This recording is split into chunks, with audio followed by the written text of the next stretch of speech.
자, 이번에 이제 살펴볼 것은 이제 갑오개혁과 관련된 평가 부분이에요. 그래서 갑오개혁 관련된 평가 부분이 크게 이제 타율성론하고 제한된 자율성론 이렇게 두 가지로 나눠볼 수 있거든요.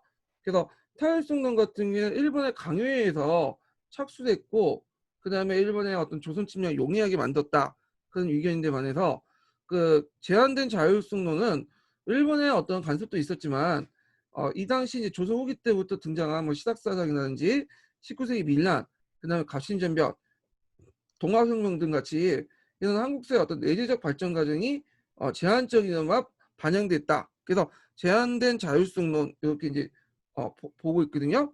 자, 그러면 관련된 내용들을 이제 볼게요. 자, 먼저 살펴볼 것이 이제 타율성론이에요. 자, 타율성론은 일본의 강요에서 이제 시작됐다는 의견인데 관련된 근거를 쭉 보면요. 일단 조세 급납화, 재정의 일원화, 그 다음에 은본위 제도의 어떤 화폐제 채택, 도량형 개정 통일은 일본의 한반도 식민 통치의 기반을 마련하는 의도에서 실시했고요. 그 다음에 국내부와 의정부를 분리해서 이런 정치들은 왕실과 민비의 정치 참여를 배제하기 위한 거고, 상대적으로 이제 군사개혁이 미비했다고 했죠. 그리고 토지개혁이나 상공진흥 같은 이제 개혁들도 부정했다. 자, 이런 근거를 둬가지고 타율성론을 주장을 하게 돼요. 자, 그 다음에 제한된 자율성론은 나름대로 우리가 자율성을 가지고 있다. 이런 그 관점이죠. 그래서 일본의 개혁 강요 이전에 갑신정변, 동학농민운동의 영향으로 근대사의 이행을 위한 체제 개편의 필요성이 제기됐고, 그 다음에 이제 1차 가부 개혁에 한정돼 있지만 조선의 온건개혁파를 추진했죠. 그래서 교정청을 이제 설치를 하고 자주적인 개혁을 또 추진했고요. 1차 가부 개혁 이전에. 그 다음에 이제 정치적, 경제적, 사회적 개혁이라는 점에서 제한적이나마 그 개혁의 자율성을 인정해야 된다. 그래서 개혁의 방향이 긍정적 평가를 하는 그 관점도 있죠. 그래서 대표적인 게 예를 들어서 국내부와 의정부를 분리시킨 거는 물론 이제 한편으로는 그 왕실의 어떤 정치 간섭을 배제하는 것도 있지만 전제 왕권을 제한하는 의미도 있고, 그 다음에 신분제 폐지, 뭐 4대 외교 폐지 이런 것도 나름대로 성과가 있다. 이렇게 이제 얘기를 하고 있죠. 그다음에 니을이 예전에 한번 시험 문제 나왔던 건데요. 개혁 추진기 1번과 청이 전쟁이기 때문에 간섭하지 않았다. 예, 이런 것도 제한적 자율성에 속할 수 있어요. 근데 요거는 이제 어디에만 한정되냐면 1차 가보개혁만 한정되죠. 자, 한계를 보면 자, 일단 전반적으로 볼 때 이제 일본의 침략적 간섭과 만행, 개혁의 급진적 성격 등을 해서 일반 대중들이 개혁을 외면했다는 거. 그래서 그 당시 일본 대중들은 개혁파들의 어떤 그 개혁에 대해서 마음에 들지 않을 뿐더러 그 개혁의 어떤 결과물들이 개혁방의 결과물들이 세금 부담이라든지 그 다음에 곡물가 상승 등등 이런 부작용이 있기 때문에 개혁에 대해서 되게 안 좋게 된 거겠죠. 개혁과 개혁에 대해서. 그래서 그런 것들이 이제 볼 수 있는 게 동학농민운동이 제2차 봉기 때 그 당시 일본과 연결된 개화파 정권의 타도도 연결됐다고 이제 볼 수가 있어요. 자, 그래서 이제 이런 내용들 파악을 해두시고요. 자, 그 다음에 뒤에 쭉 넘어가서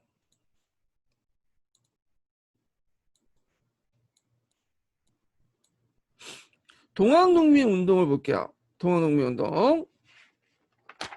자, 동학농민운동은 자주 나오는 부분이죠. 시험 문제. 그래서 동학농민은 밑으로부터 개혁운동에서 반봉건, 반외세적인 성격을 동시에 가지고 있는 건데요.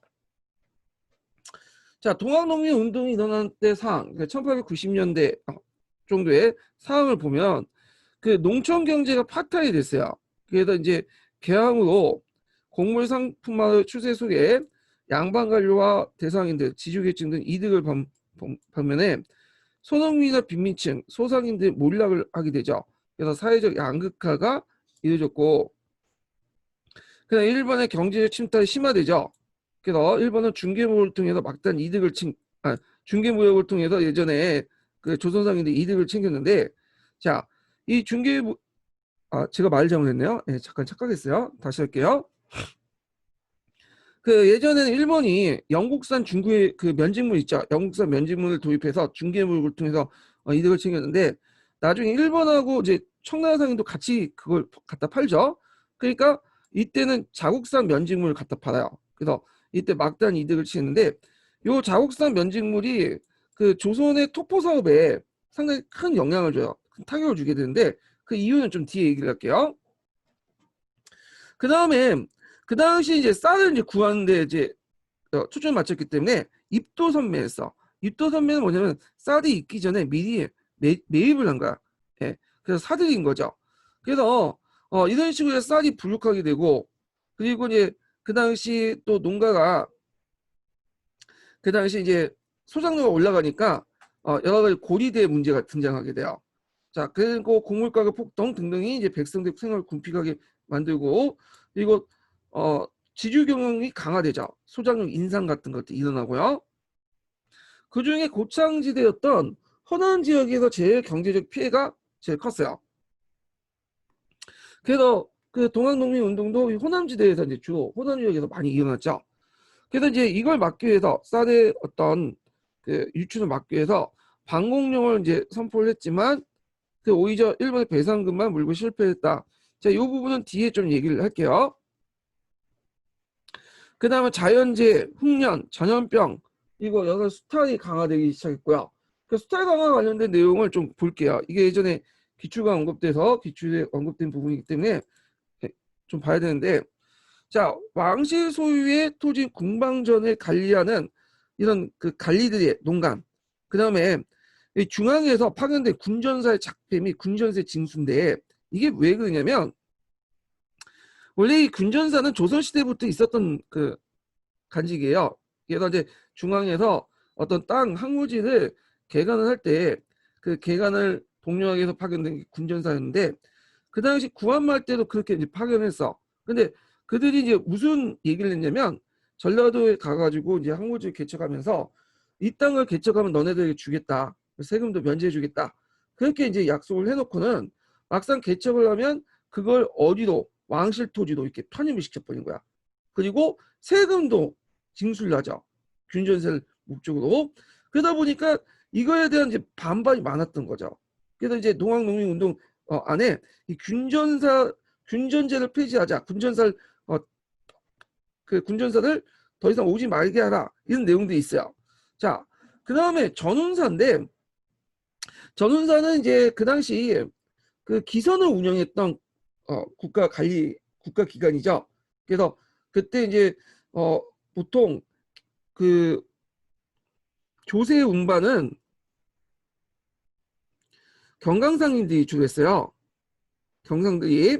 그래서 이제 일종의 아웃소싱 받아갖고 이제 했는데 이때 이제 개항 이후에 외국 기선들이 와서 이제 항원업에 참여하잖아요. 운송업에. 자, 그러니까 건강상인들도 기선 구입을 할 필요가 있었어. 근데 이 기선 구입을 자기 돈으로 하는 게 아니라 일종의 세금으로 가지고 한 거야. 그리고 그 기선 구입의 비용을 어디에다 거냐면 전운사가 이제 파견돼서 정부에서 그래서 기선 구입에 필요한 자금들을 끌어낸 거죠. 그래서 이렇게 균전세라든지 전운사 이런 것들을 파견해서 행포들이 여러 가지 문제를 일으켰어요. 그래가지고 요 관련된 내용이 273번하고 274번에 있으니까 한번 보죠. 자, 273번은 군전사의 이제 횡포와 관련된 거고요. 그 다음에 274번도 군전사하고 전운사와 관련된 내용인데 한번 보면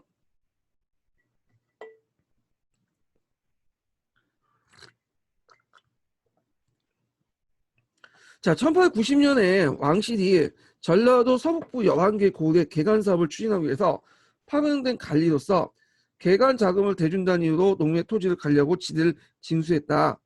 그래서 아까 이제 문제는 그걸 이제 개간을 하면 농민의 토지를 농민의 토지를 갖도록 했는데 실제로 갖지 못하도록 했죠. 그래서 공반전에 편입을 시키고 실제로 이제 군전세라는 목록으로 뭐냐면 지대를 징수를 했던 거죠.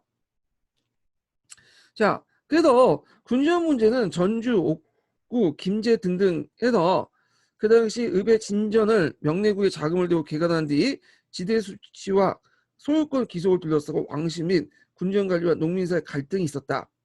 자, 그 다음에 이제 274번을 보면요.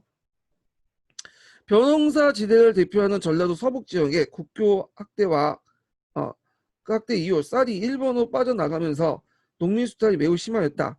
또 조선 후기 이래 이곳에 왕실 소유주인 토지인 궁방정이 몰려 있어 이를 관리하는 강간이 농간이 끊이지 않았고 국교 학대 이후에 그 조세 운반을 맡은 전운사와 그 다음에 중앙에서 파견된 군전사가 수시 농민을 억압하고 수탈했다.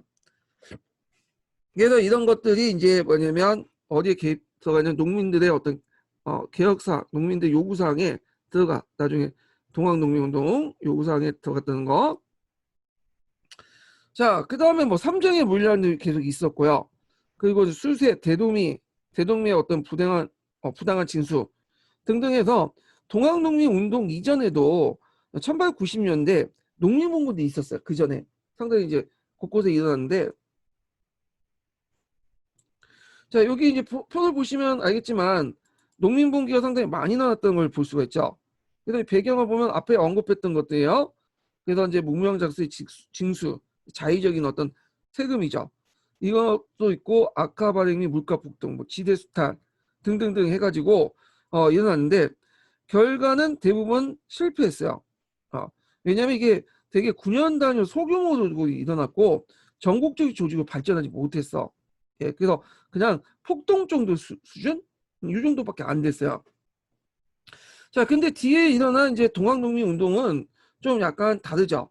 이거는 전국화되고 조직화돼 있잖아요. 그건 이제 그게 가능했던 게 뭐냐면 포접제라는 어떤 동학 내부의 조직을 이용했기 때문에요. 예. 자, 하여튼 동학농민 운동 때 이전에 이미 이제 이런 여러 가지 농촌사의 문제 때문에 농민분기가 일어났다. 좀 기억을 해두시면 될 것 같고요. 자, 그 밑에 균전사하고 이제 전운사 관련된 내용이 있으니까 한번 읽어보시고. 자, 그러면 동학농민운동은 말 그대로 동학을 중심으로 이제 일으킨 운동이잖아요. 그래서 이제 이런 동학교도의 학대 배경, 교세 확장 배경을 좀 볼게요. 자, 일본의 경제적 침투와 지배층의 착취, 그 다음에 이제 그 농민층의 정치, 사회적 의식 성장, 그리고 동학사상과 교단 조직, 포접재단 교단 조직이 있어요. 이런 것들이 농민운동과 결합돼서 농민운동을 전국화, 조직화를 가능했다. 그래서 종전의 어떤 이례적인 우발적인 농민봉기의 문제점을 극복했다. 이런 것들을 이제 보시면 되고요. 그 밑에 이제 포접제 조직이 있어요. 그래서 보통 이제 이대교준 최시영이 이걸 마련했다고 하거든요. 그래서 이 포접제 조직 좀 약간 참고를 해주시고, 그래서 그 관련된 내용을 한번 읽어볼게요. 279번. 자, 각처에 접소를 두고 요게 대접주, 도접주, 서접주, 접주의 집책을 두었다. 즉 큰 지역인 대접주를 두고 그 밑에 몇 개의 접주를 두어서 소지역을 나눠 포교를 분담하였으나 하였으며 면에는 면접주가 있는 곳도 있었다. 한편 포는 교구제도와 같은 곳 대접주를 포로 삼아 그 밑에 접주를 통솔했다. 각계 포에는 6가지 사물을 분장하여 이를 유김제라고 했다. 적과 포는 동학의 조직의 기본 조직이기 때문에 요 교단 조직이었고 동시에 교도를 동원한 조직이기도 했다. 예. 그래서 종교 조직을 이용해서 나중에 동학농민운동이 나왔다. 이렇게 보시면 돼요. 요 관련된 포접제 조직이 있고요. 예. 자, 동학의 설립 배경에서 이제 근데 이거 원래는 그 조선 후기 때 좀 해야 됐었는데 일단 여기서 간단히 좀 설명할게요. 동학이라는 것은 서학에 반대한다는 뜻이죠. 기독교에 반대해서 만들었던 종교고 그 당시 이제 설립은 그 향관 출신이었던 몰락한 향관 출신 최재우가 만들었어요. 근데 이대 교주 최시영이 그걸 다 발전했는데 최재우는 혹세 무민한다는 이유로 그 정부에 잡혀서 죽게 돼요. 그래서 실제 교단을 정비하고 학대시킨 사람은 그 최시영이라는 사람이야. 이 최시영은 좀 약간 양반 출신 아니고요. 최시영 밑에 있었던 그 종이었다고 그러거든요. 신분이 되게 선한 사람이에요. 자기 자신은 한글 외에는 한자도 못 읽는 문맹자였고요. 자, 그래서 이 사람이 이제 여러 사람들 이제 거느리니까 사람들이 시켰겠죠. 그래서 동학교독을 교리를 체계화시킨 책을 만들었어. 이게 동경대전과 용담유사라는 책이죠. 동경대전은 주로 한자로 적혀있기 때문에 지식인들 대상으로 했고, 용담유사는 한글로 적혀있기 때문에 민중들을 대상으로 했다. 그 계층을 달리해가지고 이렇게 책을 만들었다는 거죠. 자, 그다음 사상적 특징은 전반적으로는 유불도를 같이 합쳤다. 거기다 이제 샤머니적 요소가 합쳐져 있죠. 부적이나 주석 같은 것들을 강조를 하고, 그리고 사회개혁에서 양반사회 부족하고 외색배척이라는 그 내용도 있고요. 교사학장은 이제 삼남 지역을 중심으로 이제 확산됐죠. 그래서 이제 이때 그 정부는 이 민중을 미혹한다는 이유로 이 동학교를 불법화시키고 탄압을 했어요. 예. 그래서 나중에 교조신흥 운동을 펼치면서 이걸 합법화시키려고 상당히 노력을 했죠. 자, 그래서 이제 이런 것들 좀 대충 봤고요. 그래서 되게 뭐 시험 문제는 뭐 동학 교지서라 이런 말은 안 나오니까 일단 동학 농민운동에 초점을 맞춰갖고 좀 얘기를 할 필요는 있어요. 자, 그러면 뒤에 넘어가서 교조신흥 운동을 볼게요. 자, 교조신흥운동은 예전에 기출에 언급된 부분이에요. 그래서 따로 독립된 문제가 나올 수 있기 때문에 정확히 봐둬야 되는데요. 자, 교조신흥운동은 뭐냐 하면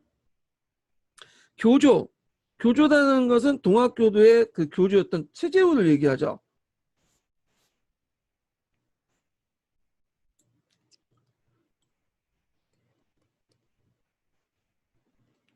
최재우가 억울하게 죽었단 말이야. 혹세무민아니고. 그래서 신혼이라는 것은 그 억울함을 풀어달라는 거야. 신소제도 관련된 거거든요. 건국대전에 억울함을 풀어주기 위한 어떤 운동을 해도 된다는 내용이 있어요. 이 신소제도라는 게 있기 때문에 교조가 억울하게 죽었기 때문에 최재우를 뭐냐면 풀어달라 이런 내용이야.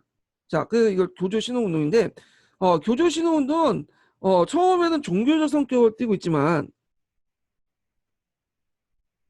이게 나중에 이제 시간이 되면서 정치적 성격으로 이제 변질되죠.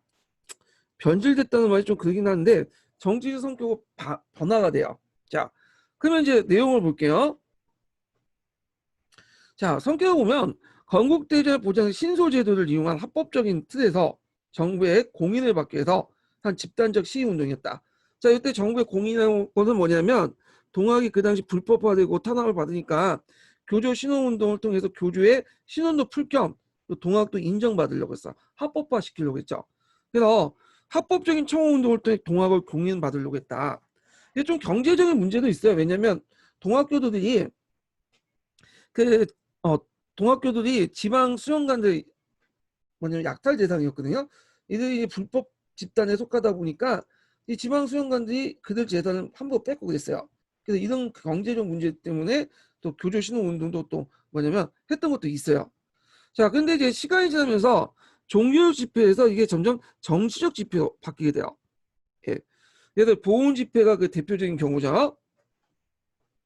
그 다음에 이제 앞에 그 내용이 말한 것처럼 지방수령대 동학교대 재산 강탈 금지 요구 이런 것들 이제 같이 했고요.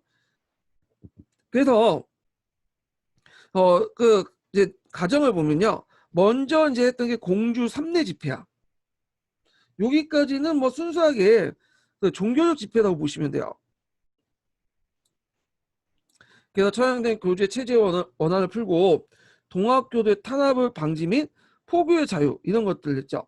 그래서 순수한 교조 신흥운동으로서 동학 동인운동을 목적으로 했다. 네. 그래서 이 공주 3례 집회는 그런 성격을 갖고 있고요. 그런데 이제 공주 3례 집회를 이제 하다 보니까 거기 관찰사가 와서 하는 말이 나는 이제 그거는 권한이 없다. 이거는 동학교도의 종교의 자유 인정해 주는 건 중앙정부에서 하니까 거기 가서 따져라. 그래갖고 쭉 와서 서울에 올라왔어. 그래서 서울 복합상소를 하죠. 그 복합상소는 조선 때 시대 때 궁 밖에서 엎드리면서 자기 위견을 이제 전달하는 것이 복합상소인데 그래서 이제 송병이나 박강호 같은 40명이 서울 궁궐 앞에서 상소하면서 교조신원과 외국 공사관과 교회 문 앞에서 외국인 철수를 요구하는 경문을 이제 붙이고 하니까 이때 이제 외국 세력 입장부터 이게 부담하는 거야. 그래서 그 정부한테 이걸 좀 강경하게 탄압해달라 해서 결국에 쫓겨나요. 그래서 실패를 하게 되고 다시 이제 지방으로 내려와가지고 펼친 것이 보훈 집회예요. 보훈 집회 바로 며칠 전에 군구 집회가 먼저 열렸어요. 근데 여기는 보훈 집회가 4번 이렇게 군구 집회 5번 되니까 좀 약간 잘못됐는데 군구 집회가 실기적으로 많이 먼저 일어났어요. 그럼 군구 집회부터 볼게요. 자, 군구 집회는 잘 안 알려지고 있지만 나름대로 보훈 집회에 의한 그 앞에 전 단계 집회예요. 그래서 상당히 의미가 있는데 앞에 집회는 주로 북쪽 계통의 사람들, 그러니까 핵심 지도부 사람들이 이제 했던 방문에 군구 집회 같은 경우에는 주로 정봉주 같은 그런 남적 계통의 사람들이 주도를 했어요. 이 남적들은 지도부하고 상관이 없어. 얘네들은. 그래서 일종의 농민운동의 어떤 방향? 도구 정도 이용했던 사람들이고 좀 북쪽은 되게 정치적 성격, 종교적 성격을 띠고 있는데 반해서 남적은 정치적 성격을 띠고 있어요. 이건 뒤에 좀 비교를 해드릴게요. 자, 하여튼 정봉주 같은 그런 사람들은 그 하층 대중들의 어떤 힘을 이용을 하려고 했죠. 그래서 이 군구는 동학교도 지도부와 상관없이 이제 개최를 했고요. 그리고 그 당시 앞에 이제 뒤에 있는 보훈 집회, 이 보훈 집회는 원래는 그 동학교도 지도부들이 주도를 했던 건데 이제 그 보훈 집회 소식을 듣고 이 보훈 집회를 좀 정치적 성격을 이용하기 위해서 그 앞에 전 단계 군구 집회 소집한 거야. 그래서 이제 정부의 강경 진압 때문에 해체되긴 했지만 앞에 이제 보훈 집회가 정치적 성격으로 바뀌는데 큰 역할을 했다. 이렇게 좀 보시면 될 것 같아요. 자, 보훈 집회를 보죠. 자, 보훈 집회는 시험 문제 나왔기 때문에 나올 가능성이 많아요. 이건 상당히 중요한 집회예요. 자, 이 원래 보훈 집회는 앞에서 언급한 것처럼 그 지도부에서 처음에 개최했던 거예요. 사전에 예고를 해서. 그래서 정치적 집회가 아니라 처음에 종교적 집회, 교조 신흥운동에서 출발했어. 근데 나중에는 아까 남접 세력들이 금구 집회를 통해 한번 결집이 됐잖아요. 그 세력들이 보훈 집회에 참여하게 된 거야. 자, 그러면서 시간이 지나면서 어떤 성격으로 바뀌게 되냐? 자, 이게 종교적 성격이 아니라 정치적 성격으로 바뀌게 돼요. 자, 그러면서 남접이 여기 장악을 해버리죠. 그리고 얘네들이 내걸었던 논리가 척외 양창이야. 그래서 일본 및 서양 세력의 축출을 요구하죠. 척은 배척하다는 뜻이고요. Y는 일본을 의미하고 양은 서양을 의미하죠. 그래서 일본과 서양을 배척해서 창이 대의를 받든다. 아마 이 창이라는 의미에서 의미는 조선 왕조를 받든다. 조선의 왕을 받든다. 이런 뜻이 내포될 수 있어요. 그래서 우리가 이제 볼 때 우리가 그 동학농민운동을 일으킬 때 동학농민의 주 타겟은 그 당시 부정한 부패한 관리들과 중앙의 개화파 정부들이었지 조선 왕조 자체는 아니었어요. 예. 그런 걸 좀 감안해서 보셔야 돼. 오히려 조선 왕조에 대한 이미지는 좀 좋았어. 조선 왕이 잘 하려고 했는데 그 밑에 있는 사람들이 망쳤기 때문에 나라가 이 꼴이다. 이런 식의 생각을 가지고 있었어요. 아직 뭐 봉건적 의식이 좀 남아있긴 했겠죠.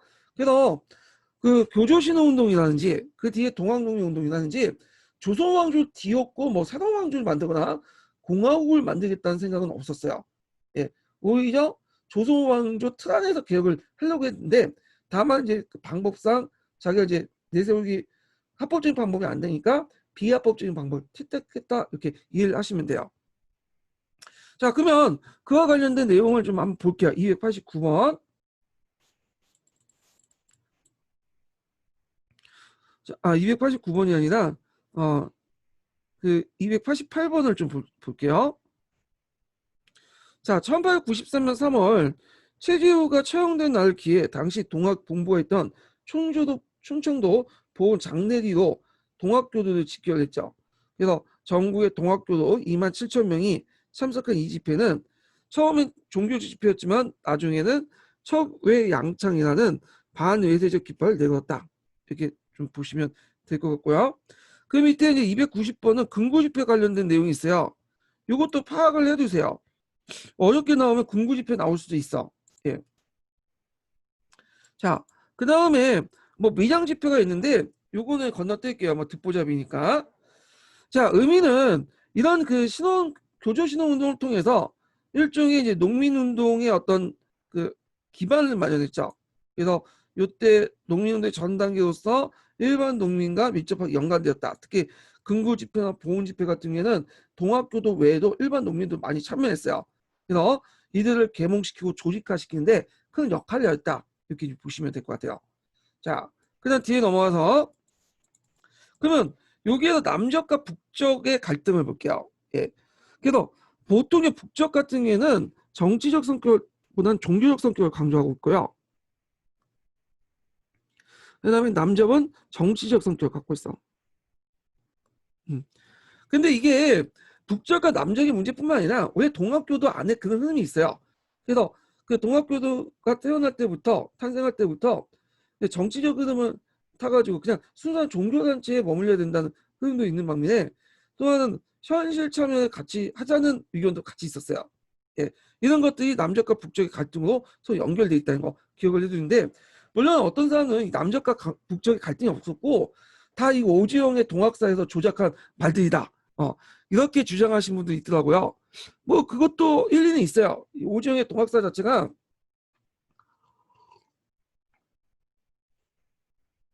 이 오지영이 나중에 만든 소설책이거든요. 동학을 소재로 한.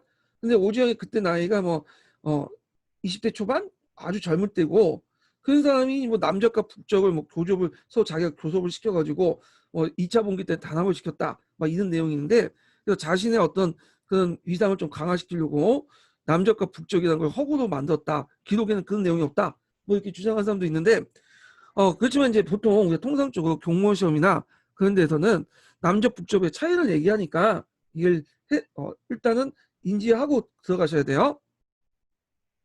자, 남잡 같은 경우에는 좀 비주류권이죠. 그래서 그 당시 송하준이나 서장훈, 항일, 김계남 이런 사람들은 이제 주도를 했고 물론 여기 정봉주도 포함되죠. 소농과 빈농, 소상인을 중심으로 했고요. 주로 수탈을 많이 당한 전라도 지역의 교인들이 많이 참여했어요. 그래서 정치투쟁을 선호했고 동학 조직을 반봉건 반외세 투쟁으로 연결했죠. 예. 참고로 송하준이니 뭐 김계남이니 그다음에 그 정봉준이니 이런 사람들은 사실 그 동학교도 지도부 안에서는 거의 듣보잡이에요. 거의 일반 평민들 정도 수준밖에 안 되고 일반 평민들이고 정봉준은 심지어는 그 동학교도 입단할 때가 동학농민운동 이전 그게 1년 전인가? 밖에 안 됐어요. 예. 그렇기 때문에 실제 이 사람이 동학교도였다고 해도 실제 운영에서는 동학교도의 냄새가 별로 없어. 이 동학교의 냄새, 그 동학의 냄새가. 자, 이런 것도 있고요. 북적을 보면요. 북적은 핵심 지도부죠. 지도부야. 그래서 3대 송병이 붙어 있고요. 그러니까 이들은 이제 교적 신호운동을 통해서 동학을 합법화를 목적으로 한 거죠. 그러니까 정치 참여보다는 순수하게 뭘 하기 위해서 종교적인 측면에서 하게 된 거죠. 자, 그때 이제 1차 봉기가 일어날 때 최시영이 분노를 내서 도로서 난을 했다. 그래서 동학을 이용해서 난을 일으켰다 하면서 상당히 분노를 냈어요. 그리고 심지어는 정봉주를 토벌하자. 그래서 모든 동학교들을 정보를 토벌하는 명령까지 내렸어요. 별난기라고 하거든요. 근데 이제 이때 오지영이 2차 봉기 때는 중재를 해갖고 남적과 북적이 합쳐서 반외세를 똘똘 묻혀서 반외세는 기초 안에 똘똘 묻혀서 이제 뭐냐면 합세를 했다. 이런 내용이 오지영의 동학사에 있어요. 그러니까 이제 남적과 북적을 못 믿는 이유가 그 시체를 못 믿는 이유가 다 오지영이 다 지어낸 얘기다.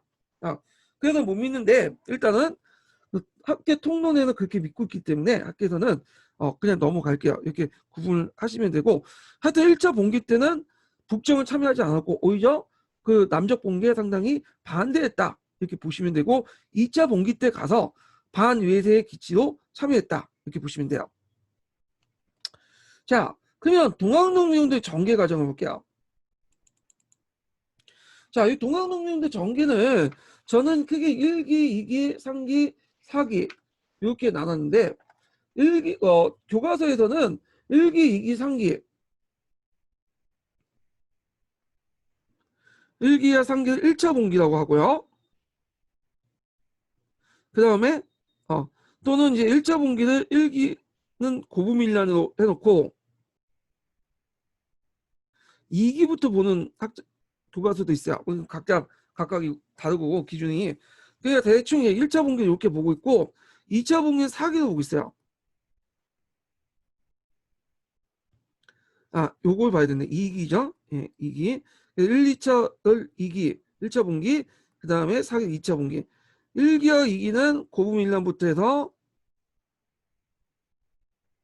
그 다음 전주 합약까지 얘기고, 그 다음 4기는 일본군이 경복궁을 포위했죠. 그때부터 봉기한. 그래서 이렇게 이제 있는데 1차 분기는 반봉건적 요소가 강해요. 상대적으로. 근데 2차 분기는 반외세적인 성격이 강하죠. 이건 남전만 참여했고 이건 남적과 북적이 같이 참여했죠. 네. 근데 여기에서는 1기부터 4기까지 분리를 했어요. 좀 세부된 방식으로 분리를 했어요. 그래서 동학농민운동 이게 전개 과정할 때 꼭 그 순서 있죠. 순서 내용을 좀 기억을 해두셔야 돼. 예. 그래서 그 어디에서 먼저 뭐가 일어났고 그다음 뭐가 일어났고 그 순서 물어본 것이 예전에 기출문이 나왔거든요. 자, 그러면 이제 1기를 보죠. 1기는 이제 고부밀랑기야. 예. 고부라는 곳을 이제 좀 설명을 하면 이 고부 제가 이제 고향이 고부거든요. 전라도 정읍 고부인데 지금은 이제 정읍에 속해 있는 조그만 면이에요. 고부면이라고. 근데 원래 고부는 되게 컸어요. 그래서 어디냐면 원래 고부가 고창과 부안의 준말이에요. 그래서 오늘날 정읍뿐만 아니라 고창, 부안까지 포괄한 지역이 고부였어요. 상당히 넓은 지역이었고 전라도 안에서 생산력, 그러니까 쌀 생산량이 제일 많았던 지역도 고부였어요. 예. 그러니까 노른자 땅이었죠. 여기가. 예. 그러다 보니까 수탈도 많았어. 있고 특히 누구의 수탈이 많으면 고부 군수였던 조봉갑의 수탈이 많았죠. 예. 그래서 이제 고부 군수 조봉갑이 그 당시 수탈을 많이 했거든요. 대표적인 게 이제 만석보를 이제 만든다고 여러 수세를 이제 물세를 걷고 그래서 강제로 징수를 하고요. 그다음에 각종 여러 가지 잡세들 부과했어요. 그래서 예를 들어 아들과 딸들 자식이 좀 부모님한테 말대꾸하면 부조죄를 갖고 세금을 징수를 하고 그다음에 자기가 자기 아버지 그 손독도 있죠. 그걸 만든다고 그걸 또 세금을 징수하고 근데 조봉각의 어떤 그 행포에 참았어. 왜? 임기가 지나면 나갈 거다 생각했는데 조봉갑이 이제 임기가 되고 나서 거의 이제 임기 끝무렵에 중앙에 상소를 올렸어요. 내가 지방관을 더 하고 싶다. 3년 더 해달라. 그러니까 중앙에선 되게 좋죠. 중앙정부에. 왜냐하면 대부분 중앙 올라오려고 하는데 그러니까 이제 조봉갑을 유임을 시킨 거야. 그러니까 이제 안 되겠다 해갖고 들고 일어나겠죠. 이게 고부밀란이 되게 된 거죠. 자, 그때 이제 고인란을 이제 하기 전에 사발통문을 작성했죠. 주동자들이. 그래서 사발통문이 뭐냐 하면요. 자, 이렇게 생겼어요. 이렇게 여기에 접시 이렇게 딱 얹고 요 밑에 이제 서명을 하는 거예요. 그래서 삥 둘러 서명하는데 그 왜 그런 식으로 이제 서명하냐면 서명할 때 앞에 앞줄로 이렇게 쓰면 분명 이 사람이 주동자잖아요. 그래서 이렇게 나중에 처벌할 때 이 앞에 있는 사람들부터 처벌받거든요. 사용당하고 그러니까 책임 의식을 공유하기 위해서 이런 식으로 뭐냐 주동자 알 수 없게 사발통을 만들어 가지고 이렇게 서명을 했던 거예요. 이 방식이 뭐 동학교도들이 처음 사용했던 건 아니고요. 예전에 이제 조선시대 때 보부상들이 이제 그 방식을 많이 사용했어. 네. 자, 하여튼 사발통문 내용을 보면요. 교부성을 격파하고 군수 조봉갑을 호소한다. 군기창과 하약골을 점령하고 군수에게 아첩하여 인민의 것을 빼앗은 탐리를 공격해 징계하고 그 다음에 여기에서만 끝나는 게 아니에요. 여기에서 보시면 아시겠지만 고부밀라는 고부에서 끝나는 게 아니라 어디까지 전주영을 함락하고 더 나아가서 경사도 발항할 거야. 이때 경사를 왜 하겠어요? 네. 이때 개화파 정권을 무너뜨리자 이런 기치를 내걸었던 거죠. 그래서 1차 봉기를 일으켰다. 자, 그래서 1차 봉기 일어나니까 정부가 어떻게 됐어요? 아, 이거 큰일 났거든. 그래갖고 일단 동학교도들의 어떤 요구를 들어주기 시작해요. 그래서 뭘 파견했냐면 안핵사를 파견하죠. 근데 이 안핵사가 내려오면서 여러 가지 행포를 부려요. 이용태라는 사람인데 그것 때문에 다시 또 봉기가 일어나. 이게 제2기, 또 어떤 책은 제1차 봉기라고 또 해요. 자, 그러면 그 관련된 내용 한번 읽어볼게요.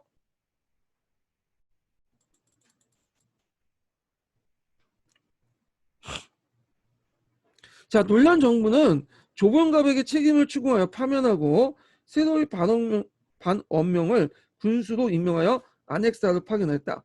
동학농민군은 새로 부임한 군수로부터 패정을 시정하겠다 약속을 받고 일단 해산을 했다. 근데 이제 이때 그 봉기를 이제 뭐냐면 좀 약간 누구트운 안핵사 이용태가 사태를 다 망쳐놨죠. 이걸 모든 책임을 동학농민군의 탓으로 돌려 봉기와 참가자 주모자를 색출하고 마을 약탈했다. 자, 안핵사 행위에 분개한 정봉주는 송화준과 함께 전라도 무장에 가서 이 무장은 고부에 있는 무장이야. 예. 자, 무장에서 봉기했다. 그래서 이때 이제 무장 창의문을 공포하죠. 창의문을. 자, 이때 이제 제2기 때, 그 1차 봉기 때 주장했던 내용은 보호관 및 제폭군이에요. 예. 그래서 보호관 및 제폭군이 뭐냐면 나라를 돕고 백성을 편안히 한다. 이 보호관민이고 제폭군민은 폭정을 제거하고 백성을 구한다. 이런 뜻이에요. 예. 자, 근데 주의할 것은 요때 보국의 주체는 조선왕조예요.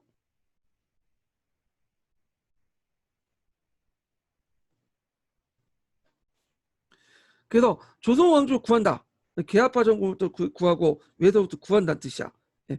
그래서 요 구에서 볼 뜻이 뭐냐면 그 조선왕조 뒤엎자는 얘기가 아니라 조선왕조 유지한 채 그게서 나름대로 비합법적인 방법이지만 일단은 개혁을 하겠다 이런 의미에서 볼 수가 있겠죠. 자, 그 다음에 이제 무장 창의문을 공포하죠. 무장 창의문. 자, 여기에서 이제 보국 안민과 제폭구민을 명확히 하고 그 다음에 김제로 이동을 해서 백산에 도달해요. 백산. 그래서 백산에서 이제 호남 창의소라는 조직을 가져. 일종의 지도부를 조직했다. 이렇게 보시면 돼요. 농민군 지도부. 그리고 4대 강령과 경문을 반포하고 이렇게 해서 이제 해서 농민 지휘부로서 재중지도를 뒀다. 이렇게 이제 있죠. 원래 이 백산이라는 곳은 조그만 야산이에요. 야산인데 여기에 사람들이 몰려 있는 거야. 그래서 그 당시에 농민군들은 무기가 별로 없기 때문에 주로 죽창을 사용했어요. 죽창. 그래서 대나무 가지를 꺾어가지고 날카롭게 만들어갖고 죽창을 사용했거든요. 그래갖고 그 당시 사람들 또 뭘 입었죠? 신옷을 입었죠. 그래갖고 야산에 사람들이 가득 찬 거야. 그래서 이 사람들이 그 앉아 있으면 뭐만 보이겠어요? 죽창만 보이겠죠. 그래서 죽산이요. 그 다음에 서 있으면 하얀 옷이 보이겠죠. 그래서 백산이다. 해갖고 요때 그 야산이 백산으로 불려지게 돼요. 자, 하여튼 그렇게 해서 이제 뭐 4대 강령 만들고 그다음 공포하고 농민 지휘부를 구성을 했어. 그리고 금군 원평 와서 일반 농민들이 거기 참여했고 항토용 전투에서 전라 감영군을 격파하죠. 그다음 경군은 이제 중앙에서 파견된 부대죠. 그 부대를 영광으로 유인해갖고 그 당시 항룡정 전투에서 그 격파를 했다. 그때 홍계훈이라는 사람이 경군을 이끌었는데 이 사람이 이제 격파를 했다. 경군을 격파시켰죠. 이 홍계훈은 그 뭘로 유명하냐면 이 사람이 원래 저기 명성황후의 호위대장 출신이었어요. 그래서 젊을 때부터 이제 명성황후하고 좀 친했다고 해요. 심지어 연인 관계였던 설도 있고. 그래갖고 예전에 그 이모군란이 일어날 때 명성황후가 장호원으로 도망갔잖아요. 그때 이 명성황후 호위에서 같이 갔던 사람이 홍계훈이라는 사람이야. 자, 하여튼 뭐 그래가지고 결국에는 전주성을 점령하고 그 당시 고종이 이 강군각을 안 되니까 그 당시 청나라 군대를 요청했죠. 그때 청군을 요청할 때 막 반발이 되게 심했어. 그냥 농민군과 타협하자. 동학 농민군들 주장을 보니까 뭐 조선왕조 뒤엎다고 그보다는 내부 개혁을 요구하고 싶으니 요구하니까 농민들 입장을 좀 들어주라는 의견도 있었는데 그 고종이 우겼죠. 청나라 군대 파견 요청해달라고. 그래서 청군이 뭐냐면 파견되죠. 그래서 청나라가 텐진 조약에 따라서 일본군에게 그 사실 알렸고요. 일본군은 제물포 조약에 입각해서 자국민을 보호한다는 명분으로 군대를 동시에 파견해요. 자, 하여튼 청일 양군이 군대를 파견하니까 잘못하면 외세를 끌어들일 수 있잖아요. 그래가지고 전주 하약을 맺게 돼요. 요게 예전에 기출문이 나왔는데 전주 하약 내용을 좀 볼게요. 쭉 밑에 볼게요. 자, 정부의 뜻하지 않게 일본에 들어오자 청일 양군의 철병을 요구하는 편 농민군과 타협을 모색했다. 그래서 정부군과 신경한 전투를 치렀던 농민군도 정부군과 싸우는 가운데 불리한 전세를 돌이키기 위해서 정부군의 후전을 제외했고 결국엔 전주 하약을 맺게 되죠. 전주 하약이 요 뒤에 있네요. 여기 잠깐 볼게요. 자, 요게 이제 그 주요 내용인데 요게 예전 기출문에 나왔어요. 정결 부담의 경감, 그다음에 전운사 폐지. 이 사람들이 세금을 많이 징수하잖아. 군전사 폐지. 이게 다 동학농민운동군의 요구 사항이었어요. 고리대 징수 폐지, 미국의 유출 금지, 뭐 외국상인데 내리시장 침투 금지, 잡세 폐지, 탄광오리, 수청, 민시헬파 제거 및 대원군 옹립 등등 이런 것들을 이제 했고 여기 좀 이런 것도 있고요. 여기 좀 눈여겨볼 게 뭐냐면 대원군 옹립이라는 말이 있는데 그 당시에 흥성대원군이 동학동들에 대해 인기가 많았어요. 이 사람이. 그래갖고 심지어는 나중에 그 봉기를 할 때 2차 봉기인가? 이렇게 할 때 흥성대원군한테 이제 편지를 보내서 흥성대원군한테 원조를 요청했죠. 그래갖고 이제 흥성대원군이 그냥 1차 봉기 때다. 그때 흥성대원군한테 해서 우리가 힘을 합쳐서 뭐냐면 개화파 정권을 뒤엎자. 자, 이런 식의 편지까지 보냈어요. 예, 그래가지고 흥성대원과 연결됐어. 그래서 이게 좀 약간 동학농민운동군의 정치 의식의 부재, 한계 이걸 또 볼 수 있는데, 자, 하여튼 서로 연결돼 있었어요. 그때 당시에. 자, 그러면 이제 다시 앞으로 돌아와서 이때 동학농민운동의 어떤 그 과정을 볼게요. 여기 보면 이제 그 1차 농민운동의 전개 과정이 있고, 그때 이제 무장 창의문 내용이 있죠. 이거 근현대에서 교과서에 실려 있으니까 꼭 보시고요. 그 다음에 4대 강령 있죠. 예, 백삼맹양 4대 강령이 있는데 한번 이거 볼게요. 자, 첫 번째 사람을 함부로 죽이지 말고 가축을 잡아먹지 말라. 그 다음에 충효를 다하여 세상을 구하고 백성을 편안케 해라. 외놈을 몰아내고 나라의 정치를 바로잡는다. 그 다음에 군사를 몰아 서울 쳐들어가 건기라는 개합파 정권이야.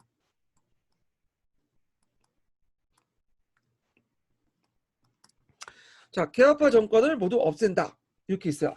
자, 그럼 1번하고 2번은 뭐와 관련된 거야? 아까 그 보국 안민을 내세웠다고 했죠. 보국 안민과 관련된 거야.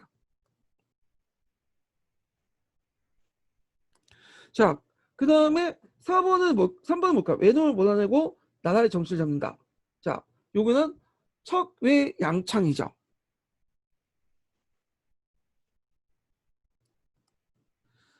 척 양까지는 아니겠네요. 예. 일단은 척이 양창이지만 일단 양창이. 그래서 요런 것도 있는데 보호감미는 반봉건적 의미가 있고요. 그다음 요거는 반외세적인 성격이 있죠. 그래서 보통 동학농민운동을 반봉건, 반외세로 부르는 이유가 다 여기에서 있는 거야. 예. 자, 그래서 이렇게 이제 내용 4대 강령 내용 봤고요. 그 다음에 백상관문 있어요. 그래서 이건 농민봉기의 전국화를 깼던 백상관문 요 내용도 보시고 그 다음에 동학농민군 12기조 기월 이렇게 있어요. 그래서 요 중간중간 동학농민군들 그 1차 봉기 때 했던 그 4대 강령 무장 창의문 백상경문 그 동학농민구 12기잖아요. 여기 보시면 되고, 특히 백상견문은 예전에 그 한국사 능력검증 시험에 나왔어요. 그래갖고 요거 한번 시간 관계상 지금 읽지 못하겠지만 각자 읽어보시고 좀 머리에 익혀두시는 것도 좋을 것 같아. 그래서 저는 머리에 익힌다는 말 눈에 발라둔다고 하거든요. 그러니까 눈에 발라두세요. 예. 자, 그러면 줄 305번을 잠깐 볼게요.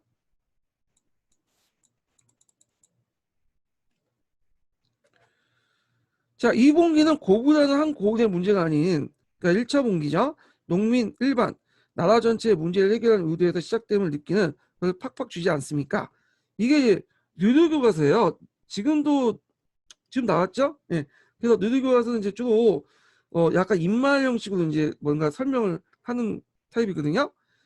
자, 다른 지역 농민들도 속속 모여들어 우리나라에서 유대가 찾아보기 힘든 정도로 대규모 봉기를 발전하기 시작했습니다.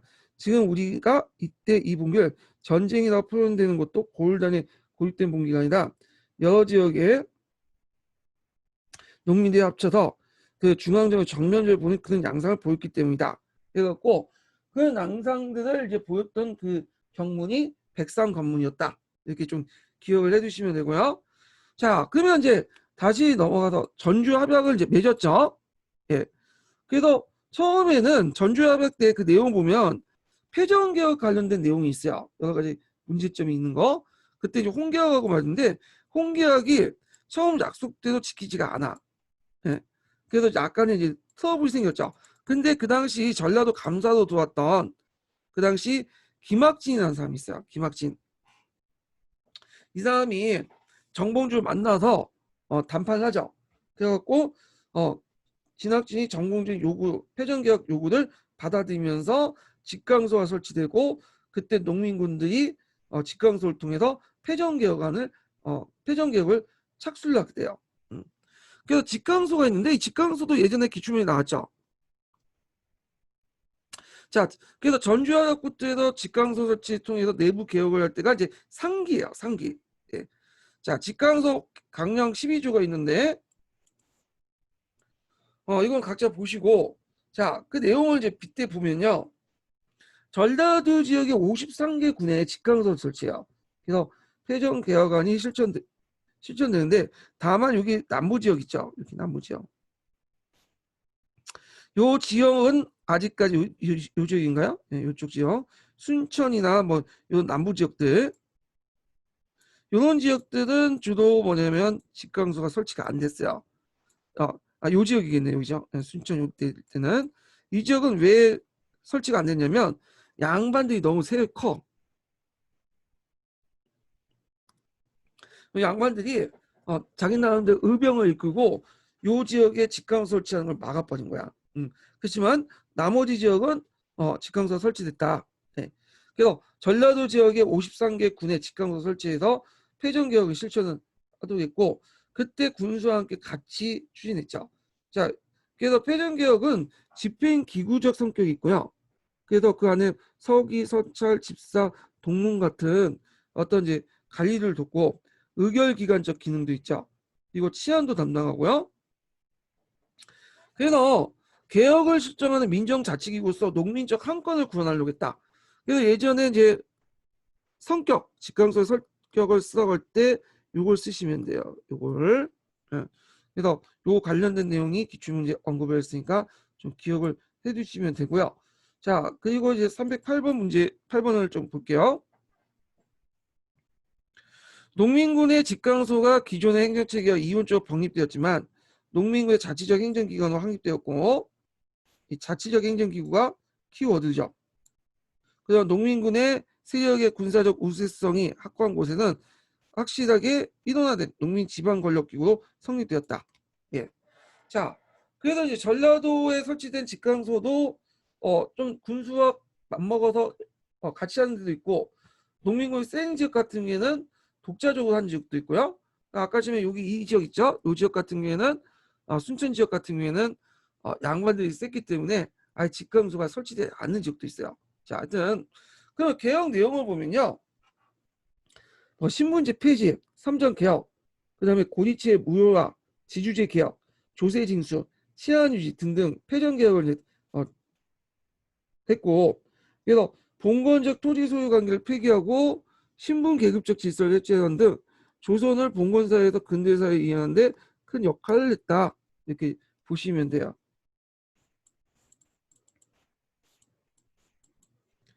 자, 근데 이 직강수에 대해서 향적 양반의 반발이 강하겠죠. 왜냐면 신분제 폐지 같은 것도 있고 지주제 폐지 같은 것도 있으니까. 그래서 민복원을 구성해. 자기들은 의병이라고 하는데 얘네들은 자칭 의병이라고 하거든요. 근데 이제 일단은 교과서나 뭐 통로에서 민복원 수성군을 조직하고 여기 또 의병이 있네요. 동일한 말이에요. 예. 그래서 동학군과 전투를 했다. 예, 이렇게 좀 기억을 해두시면 돼요. 그에 대한 반발들이 되게 컸다는 거.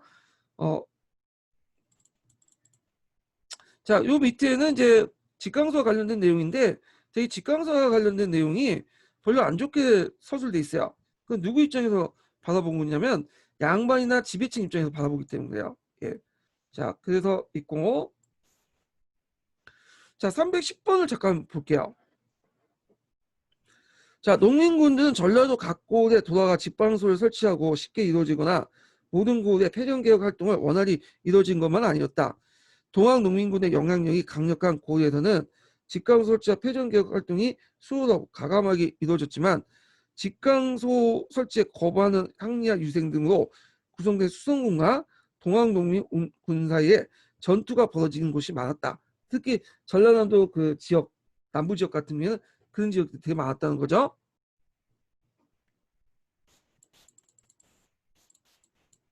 자, 그래서 나주나 이런 지역 같은 거 있죠. 직강소 설치하지 않았다. 그래서 이상에서 특히 주목된 건 김학재 정봉주 부대나 농민군 부대의 무력을 위협당하면서도 농민과 타협, 간민학절 하는 건 진행된 건 아니란 것이다. 모든 지역에서 당한 것은 아니었다. 기억을 해두시고, 제가 좀 잘못된 설명이 있는데 잠깐 제가 착각을 했어. 여기 요쪽 지역 있죠. 순천 지역이 아니라 나주 지역이네. 네. 여기는 표시가 있는데 요쪽 지역이에요. 요쪽 나주 지역이. 요쪽 지역. 그래서 여기는 직강소 설치됐고요. 여기가 요쪽 지역을 제가 표시를 잘못했어요. 여기가 직강소 설치되지 않은 지역이에요. 자, 그래서 이제 이렇게 있고 표시를 제가 이게 김인재 근거지니까 요쪽 지역이 나주 부분이면 예, 순천이나 잠문만 했는데 좀 수정해 주시고요. 자, 그 다음에 뒤에 넘어가서 제 2차 봉기를 볼게요. 자, 2차 봉기도 예전에 시험문이 나왔더라. 그래서 이 2차 봉기는 남적과 북적이 합세해갖고 봉기를 했던 거예요. 그래서 반외세적인 성격을 띠고 있고요. 자, 성격은 일본 침략에 대항해서 항일 구국운동적 성격이 있고 전국적인 봉기도 학살했다. 그래서 주로 목적은 이 개화파 정권을 타도하는 데 있죠. 자, 일본과 연결된 개화파 정권을 타도하는 데 있는데 이때 이제 개화파 정권들이 그 1차 갑오 개혁을 했던 데죠. 그래서 일본과 연결돼서 했고 일본이 그때 경복궁을 점령하고 있었잖아요. 그래서 청일 전쟁 후에 일본의 내정 간섭이 강화되면서 일어났죠. 자, 그래서 이제 이 내용들 이제 보면 311번 잠깐 읽어볼게요. 자, 일본은 동학군의 움직임을 예의주시하고 있었다. 자, 일본의 입장에서는 동학군은 일본 세력의 침투에 가장 큰 장애이기 때문에 각지에 그 동학군에 대한 정보를 수집하고 이들의 행동을 감시 내지 견제하고 있었다. 동학교도들은 자신들의 생활을 핍박하고 있는 일본 세력에 대해 그 종전의 적대감을 지니고 있었던 차에 이들이 국왕을 위협하고 침입하고 간주되는 개화파 1차 갑오개혁과 관련된 그 개화파들이죠. 손을 잡고 내전개혁을 내세워 자신의 세력을 부식시키려고 하자 크게 분노를 하지 않을 수 없었다. 그래서 동학군은 1894년 9월 다시 봉기했는데 이게 제2차 봉기죠. 봉기의 목표는 그 국권을 위협하는 일본과 일본군 세력을 기반으로 하여 개혁 사업을 펼치고 있었다는 점. 그래서 결국 일본 세력을 끌어들이는 데 일조하고 있던 개화파 정부의 타도에 있었다. 이렇게 보시면 돼요. 이때 개화파 정권은 이제 민시 정권이 아니라 1차 갑오개혁 때 등장한 군국 기무처를 중심한 정권을 얘기한 거죠. 자, 그럼 이제 경과를 볼게요.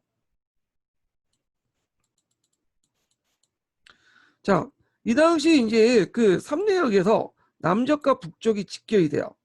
그래서 처음에 북쪽은 남쪽을 도와주지 않았죠. 그렇지만 반외세 타이틀 그 기치 아래 같이 힘을 합치자 해갖고 같이 힘을 합쳐서 논산에 직결해서 공주 우금치로 올라가게 되죠. 예, 공주 우금치. 우금치라는 건 고개라는 뜻이에요. 공주의 이제 부분에 있는 우금치는 고개가 있었는데 요게 이제 서울에 올라가는 뭐냐면 길목이 있는 거야.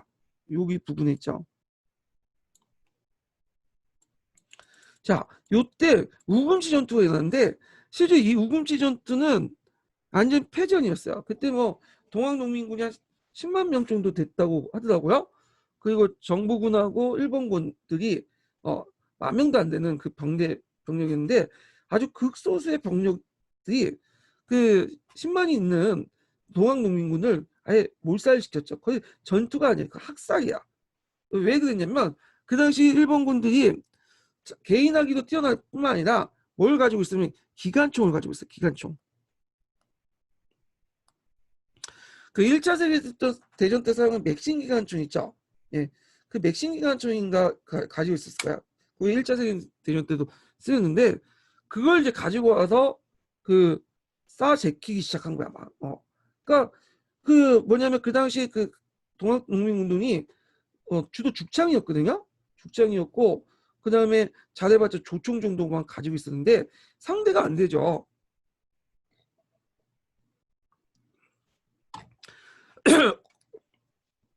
그래서 거의 대부분 뭐냐면 거기서 몰살당하고요. 그다음 논산 항하등 전투에서 치고 그다음 계속 패전을 하게 돼요. 그래서 일본군 하적에 밀려가고 전라도 남쪽 지역까지 계속 밑으로 후퇴하게 돼요.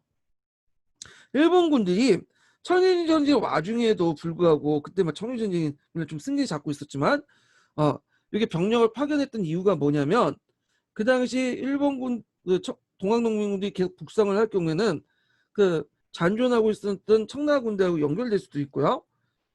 그래가지고 그걸 차단하고 이거 동학농민군들이 상당히 뭐냐면 위협 세력을 인식했다는 거죠. 그래서 따로 병력을 착취해가지고 이들 공격했던 거야.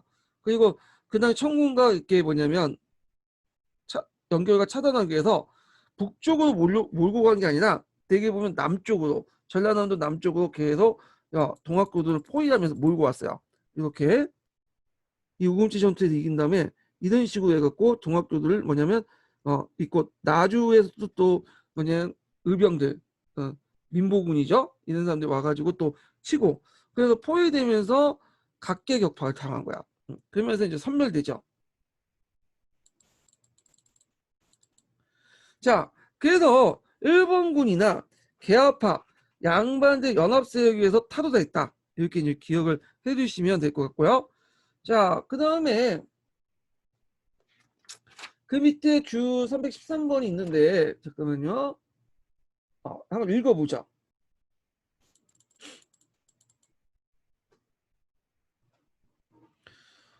내용이 너무 많네요. 예, 한국 근현대 교과서에 있는 내용인데 좀 중간에 있는 부분만 읽어볼게요. 자, 여기부터 읽어보죠. 자, 동학농민군은 공주를 삼면에서 포위하고 공격했으나 정부군과 일본군의 증오로 점령하지 못했다. 이에 동학농민군은 전련을 정비하고 재진격을 준비하기 위해서 본진을 논산에 옮기고 공주를 향해서 다시 진격했다. 정부군과 일본군은 우금치에서 최신식 무기, 주로 이제 최신식 무기는 맥신 기관총이죠. 기관총을 앞세워서 농민군을 방어했다. 수십 회의 공방전을 벌인 우금치 전투에서 동학농민군은 무기의 열세를 극복하지 못한 채 대부분 병력을 잃고 후퇴했다. 자, 후퇴했던 농민군은 논산 항하대, 금구, 그리고 태인 전투에서 끈질긴 항전을 계속하였다. 또한 전라도 장흥과 강진, 충청남도 영동, 항해도 해주에서 정부군과 일본군의 상대로 치열한 싸움을 전개했다. 요 이제 충청도와 항해도 일대에 있는 동학고도는 소규모 부대들이에요. 본진하고 좀 떨어져 있는 부대들이고요. 자, 그러나 동학농민군의 반개 기회를 잡지 못하고 수많은 희생을 치른 채 흩어졌다. 그리고 정부군과 일본군의 공격에 의해서 정봉준, 송하준, 김계남 동학교도를 이끌었던 3대 인물이죠. 대부분 동학농민군들은 지도자는 체포되어 처형됐고 뿐만 아니라 일본군과 강권, 일부 양반 유생들이 조직한 민부군들의 후퇴하는 동학농민군을 처치 탄압했다. 예.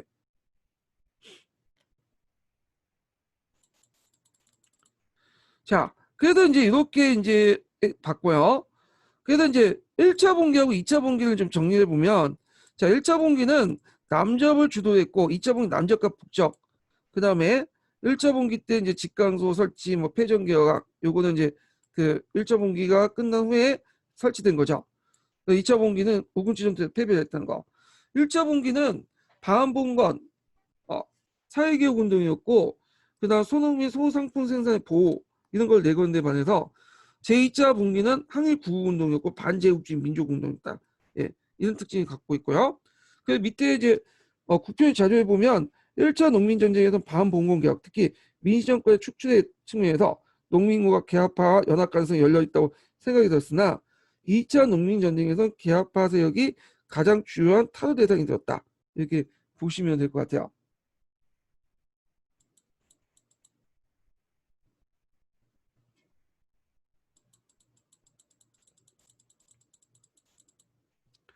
자, 패전개혁안 12조 내용을 보면요.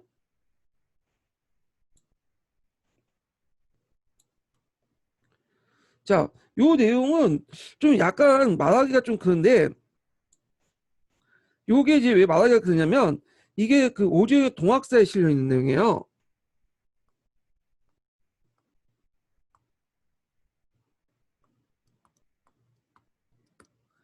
자, 오지의 동학사에 실려 있는 내용인데, 이게 이제 예전에는 교과서에 많이 실려 있는데, 최근에는 일부 교과서밖에 안 실려 있다고. 왜냐면 오지의 동학사 자체가 소설책이기 때문에 이게 오지영이 나중에 이제 그 자기가 어떤 이상적인 모습, 어, 그 어떤 이상향, 그리고 예전에 동학에 활동했던 그 내용들 소재도 했지만 약간 뽕이 있어, 상당히. 그렇기 때문에 요걸 사료로서 쓸 수 있느냐, 그거 가지고 이제 말이 많아. 예, 그래서 이제 일단은 그런데 요 부분은 좀 쉬었다가 할게요. 제가 쉬었다가 할게요.